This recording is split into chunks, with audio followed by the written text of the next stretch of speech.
Добрый день! Сегодня будем с вами смотреть второй прогноз для тельцов на 2024 год по месяцам. У меня уже на канале есть расклад на 2024 год по астрологическим домам. Оставлю для вас все ссылки. А сегодня посмотрим по месяцам. Смотреть будем на оракуле Символон. И возьмем еще карту из колоды оракула Кипер. Вопросы задавать ей не будем. Посмотрим, что колода нам сама расскажет. Итак, тельцы, что вас ожидает в 2024 году?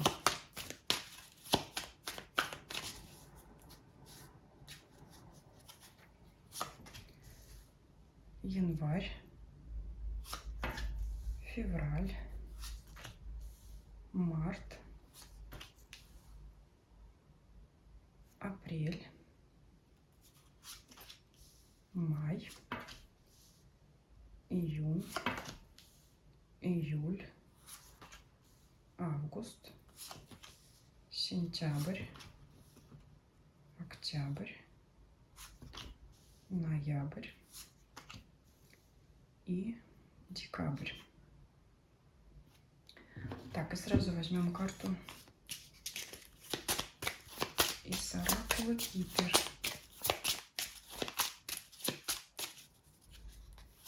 Пока открывать ее не будем, оставим до конца расклада.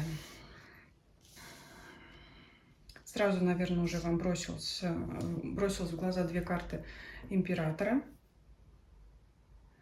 И, ну, по крайней мере, мне бросилось в глаза. И две карты воинов. Итак, они разбросаны по всему году, поэтому есть тут месяц, где отдохнуть, конечно, но в целом много работы предстоит тельцам. Итак, давайте начнем с января. Ну вот в описании, в классическом описании данной карты говорится о том, что здесь изображен император, но он на сцене, да? Это театральная сцена, где сидят зрители. И здесь вот есть еще будка суфлера, который подсказывает, видимо, да, мы его не видим, но, скорее всего, он подсказывает слова и роли. То есть, знаете как, ну, так и будем прямо трактовать. Собственно, в самом начале года тельцы будут себя чувствовать императорами, но по факту, как бы, ну, немножко не дотягиваете, так скажем, да, то есть еще помощь нужна, помощник еще нужен. Приковывайте к себе взгляд, люди вас уже заметили, но еще вот, как бы скажем, наверное, это тот император, который только недавно взошел на трон. Скорее всего, это говорит о том, что в предыдущем году, в 2023, вы активно чего-то добивались и таки добились к концу года, к началу нового года. Но пока еще, скажем так, осваиваетесь вот в этой новой роли. То есть это признание, но, знаете, такое, скажем, не без помощи пока, да, то есть помощник еще нужен кто-то, чтобы это играть свою роль. Но чтобы не расстраиваться, да, вот скажу, что уже в середине года вы уже станете настоящим императором, да, вот он, солнце сидит, но мы еще сюда дойдем. Что показывает февраль, да? Ну, как я уже сказала, император у нас еще недавно зашедший на трон, поэтому ему еще придется отстоять свой статус и побороться, да, с кем бы то ни было, с чем бы то ни было. Опять будь то партнер в деловой сфере, партнер или конкурент, да. То есть, ну, кстати, вот говоря, такая интересная моя оговорочка, с конкурентами, понятно, мы всегда боремся, но, может быть, и с партнером придется побороться в плане отстаивания своей точки зрения, как ваш союз будет продвигаться дальше, и будет ли вообще он продвигаться, потому что март показывает, для кого-то имеет место быть, что партнеры друг с другом распрощаются, да, каждый пойдет своей дорогой, но тем не менее я вижу, что вот здесь, расходясь, люди машут друг другу рукой, поэтому даже если они спорили, они, вы знаете, как остались при своем мнении, но не потеряли дружеского своего общения, партнерского общения. То есть партнерство продолжится, но тем не менее каждый остался при своем. И когда каждый отстаивает свое мнение, не идя на компромисс, ну, конечно, скорее всего, вряд ли люди смогут пойти одной дорогой, да, то есть, ну вот, приятелями останутся, но вместе уже не идти. Ну, что это, каких бытовых событий конкретно может касаться? Это может быть увольнение с работы по причине разногласия, да, вот, скажем так, с линией партии, да, если вы не согласны, как руководство ведет свои дела, если вы считаете по-другому, если вы считаете, что партнер ваш куда-то не туда зашел в ведении бизнеса, вы можете, значит, с ним бизнес этот разделить как-то, да, и продолжить работать по отдельности. Вероятно, размолвка в любовных отношениях, но я думаю, что она, если и будет, то она будет временная. Поэтому здесь нужно обратить внимание на недовольство друг другом партнеров. И если союз хотите сохранить здесь как предупреждение, то тогда работайте над этим, да, и старайтесь идти на компромисс. Иначе вот, ну, чтобы не попрощаться. Ну, конечно, это проиграется не для всех. Просто карты указывают на возможные разногласия в союзах в феврале-марте месяце.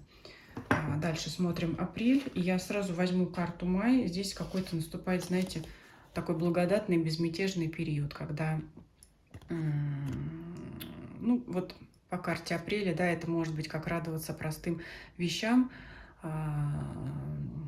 хорошей погоде, может быть и нехорошей погоде, то есть всему, что вам дает и предлагает жизнь. То есть чашка кофе, птичка, солнышко, да, там прогулка на свежем воздухе, то есть прекрасная карта. И май он продолжит, да, вот эту вот безмятежность, такую умиротворенность. Связано ли это с окончанием этих разногласий? Вполне себе может быть. Может быть, вы будете успокаиваться, прошу прощения, успокаиваться, входить в свою колею, что называется, в свою струю после какого-то напряженного периода. Не исключено как раз вот это,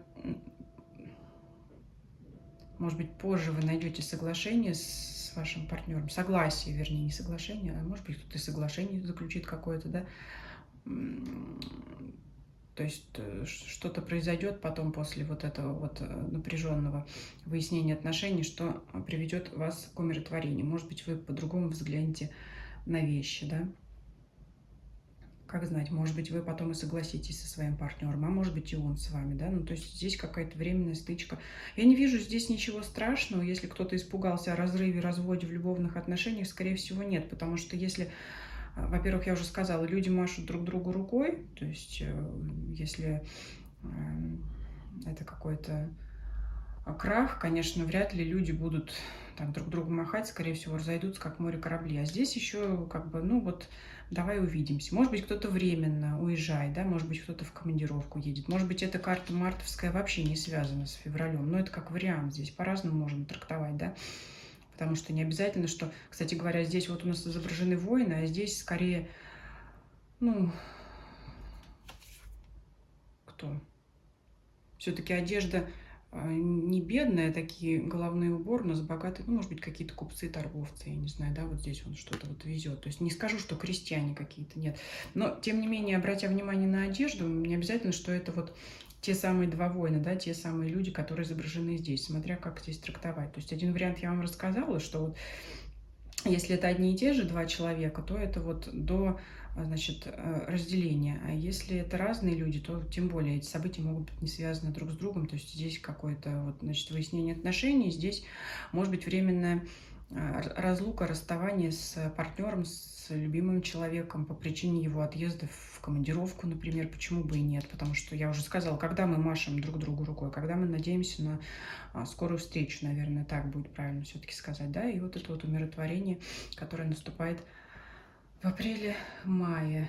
Ну, здесь, как и отпуск, вероятно, также, но не обязательно. Вряд ли отпуск продлится 2 месяца подряд, хотя, может быть, и у кого-то и такое может быть, но, тем не менее, вот это период отдыха. Итак, дальше мы отдыхали в апреле-мае, ну и, наверное, все-таки это тоже наскучило, пора взяться за работу в июне, да. Мы здесь опять сажаем новый росток, начинаем новое дело, новый проект, новый старт, да. Все, что новое, да, может быть, кто-то решит завести ребенка, кто-то решит открыть свое дело, кто-то решит изменить способ своей работы будничной, да, решит вот, что с этого момента я буду делать по-другому. Причем, знаете, это вот новый старт, я бы сказала, он как, может быть, ответвление от того, что уже есть, потому что сад уже у вас есть, но вы сажаете в нем еще новое дерево. Я уже сказала, вначале вы император, хоть новоиспеченный, да, но у вас уже, значит, есть база какая-то, то, чего вы добились в предыдущем году. Здесь вы решили свой сад расширять. Это не прямо с нуля что-то начинать, это расширять, потому что вот это самое ответвление, да, ваших начинаний, оно приведет к тому, что в июле вы уже вот приобретете этот окончательный статус императора, окончательно бесповоротный, без всяких суфлеров. И, собственно говоря, здесь карта императора, она такая достаточно жесткая обычно. Здесь, если вот смотреть на первую карту, здесь у вас были зрители, вам важно было признание, может быть, какие-то отзывы о вашей работе, что о вас подумают люди, да, как вы выглядите в глазах других, то здесь в июле вам на это абсолютно все равно, потому что вы уже сами изнутри себя чувствуете этим императором, человеком, который многого добился. Что здесь в предостережениях? Возьму сразу и август, и сентябрь карты. Вот я их почему-то вижу продолжением этой карты императора. Во-первых, в августе это считать свое добро, но ни с кем не делиться. Это жадность, да? Сидит человек. Здесь решетку я воспринимаю не как заточение, а как, знаете, как решетка на кассе, да, чтобы никто не влез, наоборот, к вам. Не чтобы вы не вышли из этого помещения, чтобы к вам никто не влез. Здесь человек считает свое добро, но при этом у него вот здесь оторванные, что тут, обои, и, вернее, тут не обои, тут, наверное, какая-то облетевшая штукатурка, краска. Считает свое добро, но не считает нужным уделить внимание своему окружению, да, то есть почему бы не залатать вот эти все дыры, потому что мы сидим на сундуках, но тратить нажитое не желаем. Вот здесь на это советует карта внимание обратить, не уйти вот в это скряжничество, жадность от того, что вы нажили. То есть надо понимать, что чтобы сидеть в этой золотой короне и светиться, нужно ее там что-то чистить, что-то делать, даже не латать дыры, а, наверное, для императора выбрасывать старые вещи, покупать новые, да, потому что, ну, не царское это дело в заплатках сидеть. Поэтому здесь вот карта говорит, чтобы не потерять этого императорского статуса, не уйдите в жадность, да. Все-таки здесь вам придется поддерживать свой имидж, внешний вид, обстановку вокруг себя, да, а не собирать в сундуки. И рядом выпадает опять карта воина, карта Марса. Это, знаете, я вот здесь такое в голову лезет. Не влезая, убьет. Это значит, наверное, слишком ожесточенная вот эта вот защита вот этих своих ресурсов. Я уже сказала, что здесь решетка, что никто ко мне, да, чтобы не вздумал влезть здесь в мои богатства. И вот здесь вот ожесточенное отстаивание вот этого всего своего. Ну, такая, знаете, карта излишне жесткая, потому что я не вижу, чтобы здесь на вас кто-то нападал. Если кто сам гадает на картах или занимается, то я бы вот эту карту воина сравнила бы вообще с, знаете, с семеркой жезлов, когда человек воюет с несуществующими препятствиями, да. Здесь мне видится так, потому что не вижу я здесь кто на вас нападает. Вот поверженного вами человека уже вижу, поэтому вот здесь вот, здесь, знаете, имеет место хождение по головам. То есть прежде чем через кого-то перешагивать в своем императорском статусе и в достатке, подумайте о том, что вообще угрожал ли вам кто-то, чтобы вот во всеоружии, значит, выбегать из вот этого помещения, защищенного разными способами. Следует ли выбегать с этим мечом и рубить с плеча, когда, может быть, на вас никто и нападал. И вот как раз в октябре вас могут посетить мысли о том, правильно ли вы себя вели или нет. Здесь вот у нас такое изображение. Значит, изображено здесь рыбы, Скорпион, знаки зодиака, Луна и Нептун. Это вот копаться в себе. И по Скорпиону это еще, знаете, посмотреть свое поведение, правильно ли я себя вел, что я сделал не так. И вот здесь будете балансировать между... Здесь еще, вот смотрите, ядовитые, с одной стороны, мухоморы, значит, змея, которая обвела... То есть это явно темная сторона. Змея, которая обвела дерево. А здесь лилия, это знак невинности, скромности. Поэтому здесь, вот знаете, встанете на распутье, как вам вести себя дальше, стоит ли быть таким воинственным, да, и вот, либо все-таки стоит проявить какое-то благородство, да, может быть, где-то карта советует сделать пожертвование вам, да, вот что-то такое, кому-то помочь. И ноябрь, да, вот здесь я очень хорошо, когда изучала этот оракул, я запомнила, что в той книге, которую я читала, здесь одна трактовка, но мне видится совершенно другое.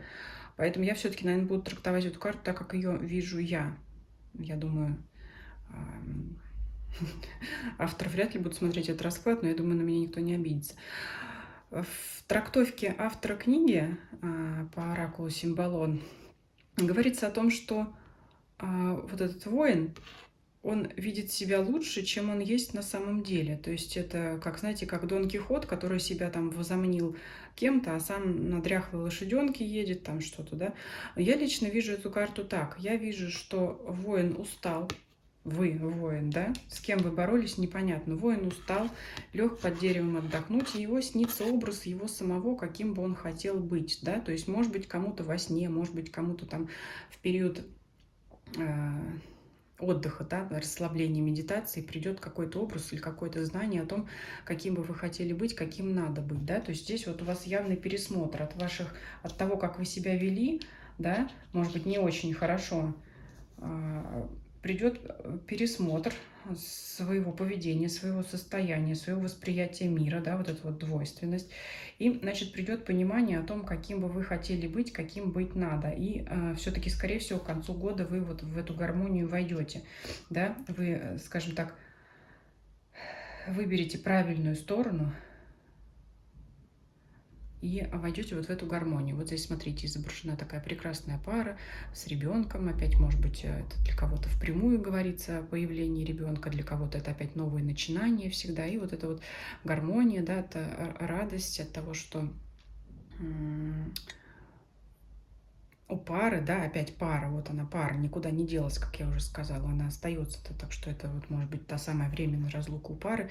Есть ребенок, либо у партнеров есть какие-то новые начинания, совместные труды. Поэтому здесь вот весь год, я бы так сказала, о разногласиях и о понимании себя в итоге, да, каким вы себя видите, каким бы вы хотели, чтобы вас видели окружающие, что для этого надо сделать и как себя изменить. Ну, есть, я не могу сказать, что год сложный, просто, скорее всего, это такое, есть и достижения прекрасные, да, опять же, вот тельцовские такие, да, вот оно все мое. Но надо понимать, что надо не просто копить в дряхлых стенах, а нужно это все, наверное, вкладывать в жизнь, в свою и своих близких, да, любимых людей, да, чтобы это и дальше развивалось, чтобы и дальше появлялись новые идеи, да, вкладываться в детей, может быть, кому-то прямой совет. Вот здесь такое. Ну и давайте посмотрим, что нам здесь Кипер приготовил. Официальная персона. Вы знаете, я сразу вот так вот ставлю рядом эти две карты. Да, и цвет одежды, и все здесь, то есть приобретение статуса. Я вот вижу, что вы здесь приобретаете статус, да, ну вот расклад главное предупреждает о том, что нужно все-таки, наверное, как-то идти на компромисс, не идти по головам, наслаждаться своим статусом, но правильно использовать свои ресурсы, да, вот статус вы этот свой приобретете, да, не потерять, вот не зазвездиться, да, не поймать звезду вот эту, да, то есть стать благородным императором, а не, знаете, как, не самодуром, вот так вот, да, который там только за себя, да, поэтому то, что я сказала, здесь еще в начале года император интересовался мнением людей о себе, то здесь вот он, добившись всего, он как бы людей отбрасывает. Но на последней карте вот здесь в конце года, к декабрю, мы видим все-таки несколько человек, трое, да. Поэтому карта говорит о том, что значит, вы в конце года подойдете к пониманию того, что вы дальше будете развивать, может быть, свой бизнес, свою работу, свои отношения и дальше. Поэтому расклад непростой, такой о внутреннем пересмотре, как я уже сказала, но такой достаточно интересный. Вот, я думаю, на этом мы остановимся. Всем спасибо за просмотр, всем до свидания.